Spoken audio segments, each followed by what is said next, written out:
Hey everybody, this is Lena from Just a Little Bit Country. Today we're going to do a reading and there will be a contest that follows.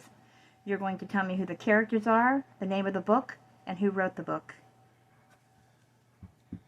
And the description for the question will be in the description box. And you'll put the answer in the comments section, and it'll also tell you when the deadline is.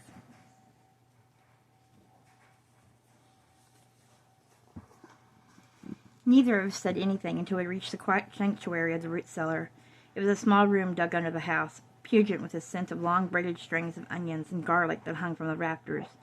The sweet, spicy scent of dried apples and the moist, earthy smell of potatoes spread in lumpy, brown blankets over the shelves that lined the cellar.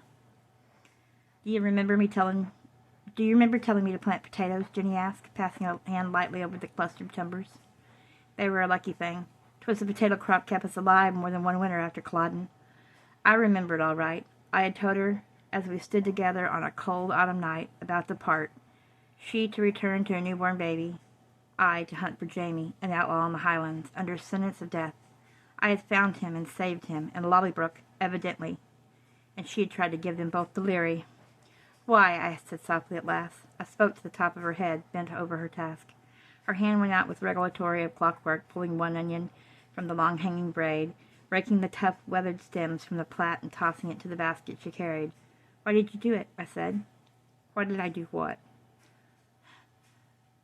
Why did I make the match between my brother and Leary, do you mean? You're right. He wouldn't have done it without I made him. So you did make him do it, I said. The wind rattled the door of the root cellar. He was lonely, she said softly, so lonely. I couldn't bear to see him. He was wretched for so long, you can, mourning for you. I thought he was dead, I said quietly. He might as well have been, she said sharply, then raised her head and sighed, pushing back a lock of dark hair.